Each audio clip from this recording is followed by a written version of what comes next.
अस्सलामुअलैकुम, welcome to our channel. आज हम अगली 4 स्टेजेस पढ़ेंगे एरिक्सन की। तो इसकी 5th स्टेज है आइडेंटिटी वर्सेस रोल कन्फ्यूजन। ये आती है आपकी टीन एज यानी 12 टू 18 ईयर्स, और इसमें जो आपका की फोकस होता है वो होता है to develop a coherent sense of identity. आप अपनी आइडेंटिटी को स्टेबलाइज करने की कोशिश करते हैं, डेवलप करने की कोशिश करते हैं। तो अपनी आइडेंटिटी को डेवलप करना कैसे है? Through your belief, ideals and aspirations. ये हमारे ऐसे आइडियल्स, बिलीव्स और एस्पिरेशंस होते हैं जो हमारे बिहेवियर को शेप करते हैं और हमें अपनी स्टेबल आइडेंटिटी बनाने में हेल्प करते हैं। इसी के साथ साथ आपके अंदर क्या आते हैं? एग्जिस्टेंशियल क्वेश्चंस आते हैं कि मैं क्यों हूँ इस दुनिया में, मेरा मकसद क्या है, मुझे करना क्या है। इस तरह के क्वेश्चंस को आप एक्सप्लोर करने की कोशिश करते हैं। इसमें एक एग्जांपल जैसे हम लेते हैं कि एक अहमद एक लड़का है, ठीक है, वो स्पोर्ट्स के अंदर बहुत अच्छा आता है। मतलब वो 100 मीटर की रेस हो, 1200 की, 300 की, वो हर दफ़ा ही टॉप करता है। तो वो एक बहुत अच्छा स्पोर्ट्स पर्सन है, एक एथलीट टाइप है। लेकिन उसी के साथ साथ उसको एक और शौक़ है, वो है बुक रीडिंग का शौक़। वो ब्लॉगर भी है, उसने अपना इंस्टाग्राम अकाउंट भी बनाया हुआ है। वो हर तरह का नॉलेज गेन करने यानी स्कॉलर भी बनना चाहता है। तो उसमें आइडेंटिटी कन्फ्यूजन क्या होगी कि आइदर वो अपनी मर्ज़ी से बुक रीडिंग करके स्कॉलर बने, या जो उसके अंदर एक और एबिलिटी है स्पोर्ट्स की, और इसके अलावा उसके अंदर एक प्रेशर भी है कि तुमने नेशनल एथलीट बनना है, वो उसकी तरफ जाए। तो आइडेंटिटी स्टेबलाइज करने की कोशिश करेगा। इसमें जो रोल प्ले करते हैं वो parents, teacher and society's expectations role play करती हैं कि आपके अंदर 2 तरह के शौक़ होते हैं, लेकिन आपने अपने एक शौक़ को अपनी आइडेंटिटी बनाना होता है। यहाँ हम एग्जांपल लेंगे सारा और रोहान की। सारा जो है उसका इंटरेस्ट किसकी तरफ है? आर्ट की तरफ है। तो उसके इंटरेस्ट के अकॉर्डिंग उसको वैसी फैसिलिटीज़ भी प्रोवाइड हो रही है, ना उसके पेरेंट्स की तरफ से कोई रुकावट है, ना उसको सोसाइटी का कोई प्रेशर है। वो अपने आर्ट के फंक्शन को लेकर ही आगे चलेगी और ये उसकी आइडेंटिटी बनेगा।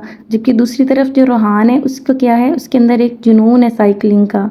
तो वो एक साइक्लिस्ट बनना चाहता है, लेकिन वो चूँकि एक पुअर पर्सन है, उसको अपनी फैमिली की नीड्स को, अपने पेरेंट्स की नीड्स को भी पूरा करना है। उसके लिए उसको एक जॉब करनी पड़ती है सॉफ्टवेयर डेवलपर के तौर पर। तो यहाँ पे कन्फ्यूजन अराइज होगी कि आइदर उसकी जो आइडेंटिटी है साइकिलिंग की वो उसकी तरफ जाए, या फैमिली नीड्स के लिए वो जॉब करता रहे और अपने शौक़ को ख़त्म कर दे। तो ये होगी उसकी आइडेंटिटी क्राइसिस।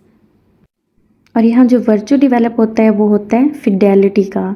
तो फिडेलिटी का मतलब होता है लॉयलिटी। लॉयलिटी किसकी तरफ? अपनी आइडेंटिटी के लिए लॉयलिटी। तो इस स्टेज में या तो आइडेंटिटी स्टेबल हो जाएगी या फिर रोल कन्फ्यूजन हो जाएगी। नेक्स्ट स्टेज है इंटीमेसी वर्सेस आइसोलेशन। ये आपकी होती है 18 टू 40 ईयर्स तक। इंटीमेसी का मतलब क्या है कि आप इसमें डेवलप करते हैं इंटीमेट रिलेशनशिप। अब ये रिलेशनशिप्स रोमांटिक यानी पर्सनल भी हो सकते हैं, प्रोफेशनल भी हो सकते हैं, एंड सोशल भी हो सकते हैं। इस स्टेज पे आप डीप एंड मीनिंगफुल रिलेशनशिप्स बनाते हैं। अब ये किस चीज़ पे बेस करेगा?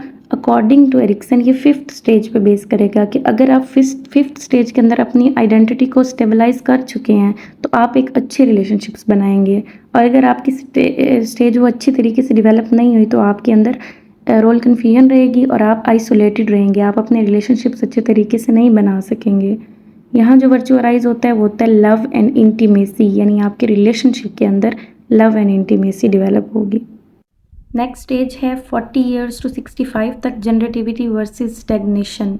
इसके की फीचर्स होते हैं टू कंट्रीब्यूट द सोसाइटी। अब आपने क्या किया? ज़िंदगी में जो करना था कर लिया है।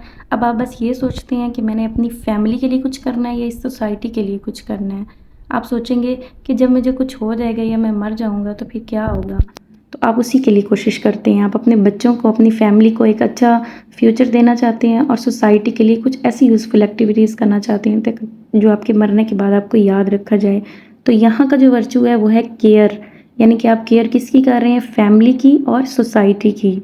तो अगर आपके अंदर ये केयर पॉजिटिवली है और आप कुछ कर लेते हैं फैमिली के लिए, सोसाइटी के लिए, तो आप में जनरेटिविटी डेवलप होगी। और अगर नहीं तो फिर स्टैग्नेशन की तरफ जाएंगे। आप क्या करेंगे? आप पूरा टाइम एक जो है वो शैलो और आप में खालीपन सा रहेगा और आप उसी को दूर करने के लिए या स्क्रॉलिंग करते रहेंगे 24 घंटे या फिर फजूल में कुछ ना कुछ सोचते ही रहेंगे। तो यहाँ पे आपने ये सोचना है, 2 ही चीज़ें सोचेंगे जो कन्फ्लिक्ट आएगा कि मैंने आइदर कुछ यूज़फुल कर लिया है या नहीं किया। यूज़फुल क्या होगा, लाइक आपने बच्चों के लिए कुछ कर लिया, अपनी सोसाइटी के लिए कुछ कर लिया तो आप प्राउड फील करेंगे, और अगर यूज़फुल नहीं कुछ किया तो आप शैलो शैलो सा फील करेंगे, लोनलीनेस। उसके बाद लास्ट स्टेज है इंटेग्रिटी वर्सेस डेस्पेयर। इंटेग्रिटी का मतलब होता है बाकी रह जाना, और डेस्पेयर का मतलब होता है कि मायूसी। अब इसमें आप क्या करेंगे, आप रिफ्लेक्ट करेंगे अपनी होल लाइफ को। आप देखेंगे कि मैंने क्या किया, did I live a meaningful life. अगर आपको लगेगा कि आपने एक मीनिंगफुल लाइफ गुजारी है तो आप जीत गए हैं, आप विन कर गए हैं, तो आपके अंदर एक डेवलपमेंट होगी सेटिस्फेक्शन की, और आपकी ईगो इंटेग्रिटी कायम रह जाएगी।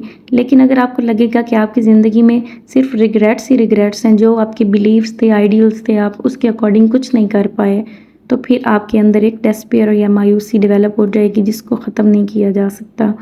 और यहाँ का जो वर्चू होगा वो होगा विजडम। अब आप समझदारी से सोच रहे हैं कि आइदर मैं एक सक्सेसफुल, एक सेटिस्फाइड पर्सन हूँ या एक रिग्रेटफुल पर्सन हूँ। ये थी एरिक्सन की 8 स्टेजेस। इसमें आपको ये एक टेबल बना के हम दिखा रहे हैं। एक छोटा सा टेबल है जिसमें जितना भी हमने अब तक लर्न किया सो फार वो सारा कुछ लिखा हुआ है, तो इसको आप ओवरव्यू कर लें।